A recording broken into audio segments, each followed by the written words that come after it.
Shri Venkateswara gold తాకట్టులో ఉన్న మీ బంగారాన్ని విడిపించి కొనబడును.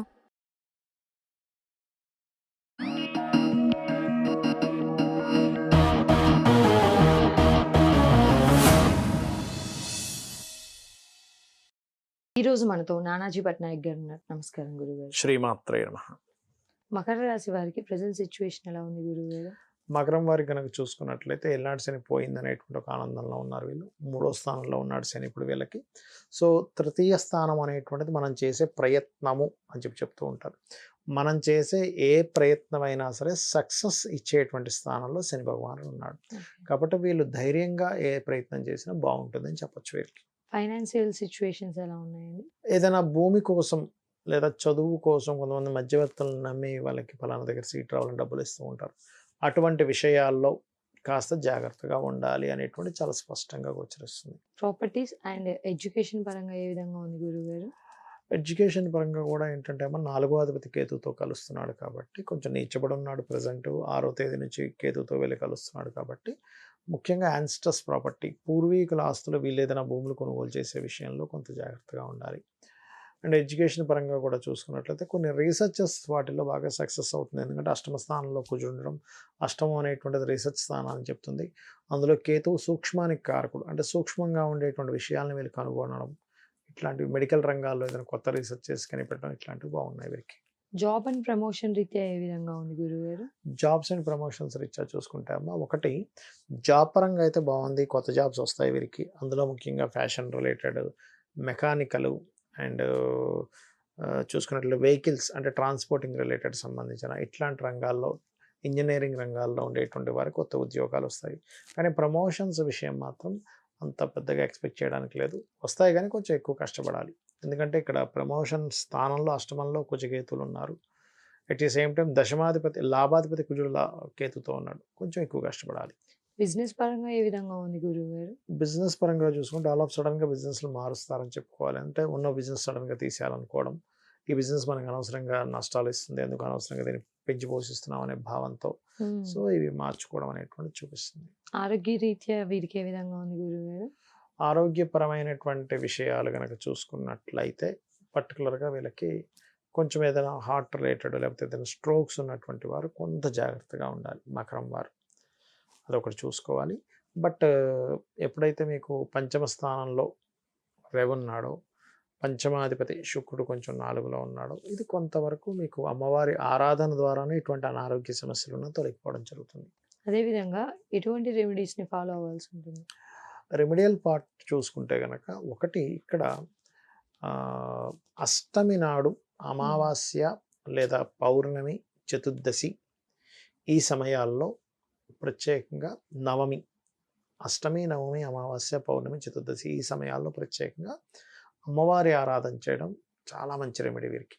రెండవది ఏంటంటే గోవులు క్యారెట్స్ అండ్ గ్రాసము తినిపించడం మంచి రెమెడీ వీరికి. వీటితో పాటు ఇంకేమైనా జాగ్రత్తలు తీసుకోవడం కానీ ఇలాంటివి అంటే ఒకటేనమ్మా, గోచార ఫలితాలు ఒక ఎత్తు, పర్సనల్ చార్ట్ ఒక ఎత్తు. అంటే మనం ఇప్పుడు ఉదాహరణకి మనకి సిచ్యువేషన్స్ చాలా ఇబ్బందికరంగా ఆటంకం ఉంది. వాళ్ళు చూసుకోవాల్సింది ఏంటంటే లగ్నం ఎలా ఉందనేది పరిశీలన చేసుకోవాలి. లగ్నాధిపతి ఎలా ఉన్నాడు వాళ్ళ పర్సనల్ చార్ట్లో, లగ్నానికి వ్యతిరేక ఫలితాలు ఏమైనా వస్తున్నాయా.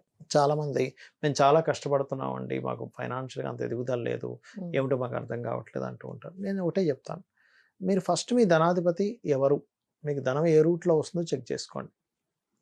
మీకు ధనాధిపతి ఉదాహరణకి ధనస్థానంలో ఉన్నాడు అనుకోండి, ఫైనాన్షియల్ మూలంగా వస్తూ ఉంటాయి మీకు డబ్బులు. అంటే డబ్బులు రొటేషన్ చేయడం వల్ల, లేకపోతే అప్పులు ఇవ్వడం ద్వారా 6లో ఉంటాయి. ఆ 4లో ఉన్నాడు రియల్ ఎస్టేట్ ద్వారా వస్తుంది. సో ఎక్కడున్నాడు ఈజ్ మోస్ట్ ఇంపార్టెంట్. ధనాధిపతి 3లో ఉంటే కూడా రియల్ ఎస్టేట్ ద్వారా వస్తుంది. అట్లా ఎక్కడున్నాడు అంటే మధ్యవర్తిత్వం ద్వారా వస్తుందా, లేకపోతే జాబ్ ద్వారా వస్తుందా, బిజినెస్ ద్వారా వస్తుందా, ఏ పీరియడ్లో ఎక్కువ ధనయోగం ఉంది, ఇవి చెక్ చేసుకోవాలి. అంతేగాని ధనాధిపతి ఒక విషయాన్ని చూపిస్తుంటే మీరు ఇంకొక విషయం మీద కాన్సన్ట్రేషన్ చేస్తే రాదు. సో ఇది పర్టికులర్గా చేసుకోవాలి. అలాగే ఎవరికైనా ఫైనాన్షియల్ గ్రోత్ రావాలంటే కూడా ఓం సంపత్కరీ సమారూఢ సింధుర వ్రజ సేవిత అయిన అనే మంత్రం చక్కగా పనిచేస్తుంది. అలాగే చాలామంది ఎన్నో ప్రయత్నాలు చేస్తుంటారు. ప్రయత్నం చేసేటప్పుడు ప్రయత్న స్థానంలో ఏ గ్రహం ఉందో చూసుకోవాలి. అది ఆటంకం ఇస్తుంది అనుకోండి, ఆ ప్రయత్న స్థానంలో ఉండే గ్రహానికి రెమెడీ చేసుకుని మీ ప్రయత్నం సక్సెస్ అవుతుంది, అది చూసుకోవాలి. అలాగే చాలామంది చేసే మిస్టేక్ ఏంటంటే ధనం బాగా సంపాదిస్తారు, ఇల్లు కట్టుకునేటట్టు తప్పుడు నిర్ణయాలు తీసుకుంటారు. అంటే రాంగ్ డైరెక్షన్ తీసుకోవడం, రాంగ్గా ఇల్లు కట్టుకోవడం, ఆ ఇంటికి వెళ్ళినప్పటి నుంచి వాళ్ళకి ఇబ్బందులు, ఇల్లు అమ్మేసుకోవడం జరుగుతూ ఉంటుంది. కాబట్టి మనకి ధనం సంపాదించుకున్న తర్వాత కట్టుకున్న ఇంటి విషయంలో చాలా జాగ్రత్తగా ఉండాలి. ఎందుకంటే మన చేతుల్లో ఉన్నటువంటిది గృహం. మనం ఎంత పర్ఫెక్ట్గా కనుక ఇల్లు కట్టుకోగలిగితే అంత బాగుంటుంది. అదొకటి మెయిన్గా చూసుకోవాలి. సంతానం విషయం, వివాహం విషయంలో కూడా చాలామంది చేసే మిస్టేక్స్ ఏంటంటే అసలు వీళ్ళకి వివాహ సమయం ఉందా లేదా అని చెక్ చేసుకోరు. ఏదో ర్యాండమ్గా 10 ఏళ్ళు వచ్చాయి, 26 ఏళ్ళు వచ్చి, 27 ఏళ్ళు వచ్చి, 30 ఏళ్ళు వచ్చి ఇంకా వివాహం చేసుకుంటారు. కానీ ఇక్కడ ఏంటంటే వీళ్ళకి కరెక్ట్ టైమా కాదా, ప్రతి ఒక్కరికి 3 to 5 టైమ్స్ వివాహ సమయం వస్తుంది. ఏ ఇయర్లో అంటే వీళ్ళకి సప్తమాధిపతి లేదా సప్తమ స్థాన శుక్రుడి మీద లేదా కుజుడి మీద 7th లార్డ్ లేదా 7th హౌస్ మీద శుభగ్రహాల దృష్టి ఉన్నప్పుడు చేసుకోవాలి. అలా కాకుండా పాపగ్రహ సంబంధం ఏర్పడింది 7th లార్డ్ కార్ 7th పోర్ట్ఫోలియోకి, అప్పుడు ఏమవుతుంది, వాళ్ళకి ఆ సమయంలో చేసుకునే వివాహం సరిగ్గా ఉండదు. అంటే చిన్న ఎగ్జాంపుల్ చెప్తా చూడండి. ఇప్పుడు బాగా కోల్డ్ ఉందమ్మా, ఆ టైంలో పోయి మళ్ళీ ఐస్ క్రీమ్ తిన్నారు, లేదా కూల్ డ్రింక్ దగ్గర ఏమవుతుంది, ఎక్కువ అవుతుంది, ఇబ్బంది పడతారు. ఇంకా అదేవిధంగా జ్వరం వచ్చింది, నాన్ వెజిటేరియన్ తిన్నారు, ఎక్కువ ఇబ్బంది అవుతుంది. అంటే రాంగ్ టైంలో రాంగ్ ఫుడ్ తీసుకున్నారు, అలాగే రాంగ్ టైంలో రాంగ్ డెసిషన్ తీసుకున్నట్టు. అలా కాకుండా చాలామంది ఏం చేస్తారు, రాంగ్ టైంలో రాంగ్ డెసిషన్ తీసుకుని అప్పుడు వివాహం చేసుకుని ఇబ్బంది పడుతూ ఉంటారు. సో ఇది రైట్ టైమా రాంగ్ టైమా? 5 times వస్తుంది ప్రతి వ్యక్తికి, 3 to 5 times ఖచ్చితంగా వస్తుంది వివాహ సమయం, అది చూసుకోవాలి. అలాగే ఉద్యోగమా వ్యాపారం అనేది కూడా డెసిషన్ తీసుకోవాలి. అసలు చిన్నప్పుడే పిల్లలు చదివించేటప్పుడే వీళ్ళకి ఏది ఫైనాన్షియల్ గ్రోత్ ఇస్తుందో ఆ చదువులు చదివిపిస్తే మంచిది. అది వదిలేసి ఏదో చదువుకొని అయ్యో ఇది నాకు సెట్ అవ్వలేదు అనుకుని బాధపడడం కరెక్ట్ కాదంటారండి. సో మీకు ధనాన్ని ఏ గ్రహం ఇస్తుందో దానికి సంబంధించి చదువుకోవచ్చు. మీరు ప్రొఫెషనల్గా తీసుకునేవైతే ధనానికి, నార్మల్గా క్యాజువల్ కొంతమంది ఏంటి హాబీగా చదువుతూ ఉంటారు, హాబీగా ఏదో చేస్తూ ఉంటారు, అట్లాంటివి పర్లేదు, మీరు దానికేం సంబంధం లేదు. అంతేగాని మీకు మెడికల్ ధనయోగం ఉంటే మీరు వెళ్ళి ఇంజనీరింగ్ చదవడం వల్ల ఎటువంటి ఉపయోగం లేదు. సో అది, లేదా మీరు మీకున్న హాబీకి రిలేటెడ్గా ఉండే చదువులు చదువుకోవచ్చు, అది బాగుంటుంది, సపోర్ట్ అవుతుంది మీకు. అలాగే కొంతమంది వ్యాపారాలు పెడుతూ ఉంటారు, అసలు మీకు ఏ వ్యాపారం ధనయోగం వస్తుందో చూసుకోవాలి. ఇక్కడ ఏంటంటే వ్యాపారం ఫస్ట్ కలిసి వస్తుందా లేదా చెక్ చేసుకోవాలి. అంటే మీకు సర్వీస్ రిలేటెడ్ వ్యాపారం ఉందా, లేకపోతే మీకు ప్రోడక్ట్ రిలేటెడ్ వ్యాపారం ఉందా. సర్వీసెస్ అంటే ఏమిటి, ఇప్పుడు టీచింగ్స్, ట్రైనింగ్స్ ఇవ్వడం, కన్సల్టెన్సీస్, ఇవన్నీ సర్వీసెస్. ప్రోడక్ట్ అంటే ఏంటంటే ఒక వస్తువు అమ్మడం పర్టికులర్గా, ఆ వస్తువు అమ్మే దాంట్లో కూడా మీరు మార్కెటింగ్ చేసే సర్వీసెస్ అవుతుంది. ఇప్పుడు రియల్ ఎస్టేట్ ఉంది, ఒక వ్యక్తి అక్కడ ఏజెంట్గా చేయడం, దట్ ఈస్ సర్వీస్. అతని భూమి కాదు, కంపెనీ భూమి నేను అమ్మించి పెడుతున్నాడు, అది చూసుకోవాలి. సో ఏ వ్యాపారం పనికి వస్తుందని చెక్ చేసుకోవాలి. దీంతో పాటు ఇన్వెస్ట్మెంట్స్ ఎప్పుడు చేస్తాం ఈజ్ మోస్ట్ ఇంపార్టెంట్.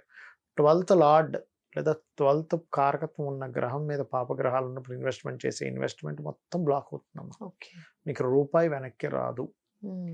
అలా కాకుండా మీరు దాని తర్వాత చేసే ఇన్వెస్ట్మెంట్, శుభగ్రహాలు 12th హౌస్ కనెక్ట్ అయినప్పుడు చేసే ఇన్వెస్ట్మెంట్ నేను చాలామందిని చూశాను. చిన్న ఎగ్జాంపుల్ చెప్తున్నాను. ఆల్మోస్ట్ ఒక 10 years బ్యాక్ ఒకళ్ళు ఒక దగ్గర భూమి తీసుకుంటున్నారు, నన్ను అడిగారు ఏమంటే ఇప్పుడు తీసుకోవచ్చు, ఇప్పుడు తీసుకోండి మీకు అద్భుతంగా పనిచేస్తుంది అంటే, వాళ్ళు చాలా కష్టపడి తీసుకుంటే 1-4 సార్లు అడిగారు నన్ను ఏమంటే ఇప్పుడు తీసుకోవచ్చా తీసుకోకూడదు, ఎందుకంటే అప్పట్లో అది ఎకరం 10 లక్షలు ఉండేది. నేను అన్నా లేదు మీకు అద్భుతంగా పనిచేస్తుంది, మీరు తీసుకోండి, నా మాట వినండి. ఇప్పుడు అదే ఎకరం భూమి 10 కోట్లు ఉంది, 100 times పెరిగిపోయింది. నేను అనేది ఏంటంటే 5 కోట్లున్నా 50 times పెరిగినట్టేగా. ఇప్పుడు వాళ్ళు అసలు ఆనందం, ఎందుకంటే ఇప్పుడు వాళ్ళకి చాలా డబ్బులు దానివల్ల. 10 లక్షల ఎకరం ఉన్నది ఎక్కడ, 10 కోట్ల ఎకరం, ఆల్మోస్ట్ 7 acres చేంజ్ కొన్నారు వాళ్ళు. సో ఆల్మోస్ట్ 70 crores కలిసి వచ్చేసి 70 lakhs పడితే 70 crores వచ్చారు 10 years లో, వాళ్ళు ఏం చేయకుండా. 10 సంవత్సరాలు అది కొన్నప్పుడు మాత్రం చాలా సార్ ఎక్కువ పెట్టుకోవడం అనిపిస్తుంది, డబ్బులన్నీ అక్కడ ఒకటే చెప్పాను వాళ్ళకి, లేదు దిస్ ఈజ్ రైట్ టైం. నేను చెప్పేది ఏంటంటే మీరు ఎందులో ఇన్వెస్ట్మెంట్ చేసినా, మ్యూచువల్ ఫండ్స్ చేస్తున్నారా, రియల్ ఎస్టేట్లో చేస్తున్నారా, ఏదైనా బిజినెస్ పెడుతున్నారా, ఇన్వెస్ట్మెంట్ రైట్ టైమా కాదా, 12th లార్డ్ ఎలా ఉన్నాడు ఇన్వెస్ట్మెంట్ కారకుడు, దాని మీద ఏదైనా పాపగ్రహ సంబంధాలు ఉన్నాయా, దిస్ మోస్ట్ ఇంపార్టెంట్. అది చూసుకోకుండా గుడ్డిగా మీరు ఇన్వెస్ట్మెంట్ చేసి రాలేదని ఇబ్బంది పడడం కరెక్ట్ కాదు అని చెప్తూ ఉంటాం. సో ఇవి ప్రధానంగా మనం చూసుకోవాలి. కొంతమంది విదేశాలకు వెళ్ళే టైం కూడా సరిగ్గా చూసుకోవాలి, ఏదో వెళ్ళిపోతారు, అక్కడికి వెళ్ళి ఇబ్బంది పడుతూ ఉంటారు. కొంతమందికి ఉద్యోగం విదేశాల్లో ఉంటుంది, ఇక్కడ ట్రై చేస్తూ ఉంటారు. ఇవన్నీ మన పర్సనల్ చార్ట్లో చూసుకోవాలి. చూసుకుంటూ ఈ గోచారాన్ని కనెక్ట్ చేసుకుంటే, ఇప్పుడు మీరు అనుకోవచ్చు ఏమంటే మరి గోచారం ఎందుకు చెప్పుకున్నామంటే, ఇదేంటంటే సిచ్యువేషన్, బయట సిచ్యువేషన్ ఎలా ఉంది కాబట్టి నువ్వు ఇలా, ఇప్పుడు మనం వెళ్తూ ఉంటాం దగ్గరికి, ఈ ట్రాఫిక్ ఎక్కువ ఉంది అని మనం తెలుసుకొని ఏం చేస్తాం, ఇంకో రూట్లో వెళ్ళిపోతాం. అంటే ఏంటి, ఇది ఒక 1/2 hour కలిసి వస్తుంది, అలా చూసుకోవడానికి గోచారం. అలాగే ఇప్పుడు ప్రజెంట్ ఉన్న కండిషన్లో నేను చెప్పేది ఒకటే, ఇప్పుడు కొంచెం ఈ దాడులవి ఎక్కువ జరుగుతాయి కాబట్టి కాస్త ఆ. సముద్ర తీరాల్లో ఉండేవారు కాస్త జాగ్రత్తగా ఉండాలి.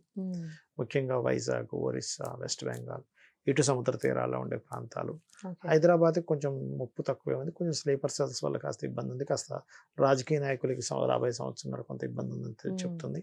ఢిల్లీలో ఉండే ప్రాంతాల్లో ఉండేవారు కూడా కొంత జాగ్రత్తగా ఉండాలి. జమ్మూ కాశ్మీర్ బార్డర్స్లో ఉండే వాళ్ళకి కూడా కొంత ఇబ్బంది అనేటువంటిది చూపిస్తుంది. ఓకే. సో కొంచెం ప్రజలు ఏంటంటే కొంచెం అటు ఇటు పరుగులు తీయడం, కన్ఫ్యూజ్ అవ్వడం ఇట్లాంటివి కాస్త ఎక్కువగా ఉంటాయి. కాబట్టి ప్రతి ఒక్కరు కూడా సుబ్రహ్మణ్యేశ్వర స్వామి ఆరాధన, లేకపోతే మనకి దక్షిణామూర్తి ఆరాధన, కాలభైరవుడి ఆరాధన చేసుకోవడం వల్ల చాలా సేఫ్ జోన్లో ఉంటారు.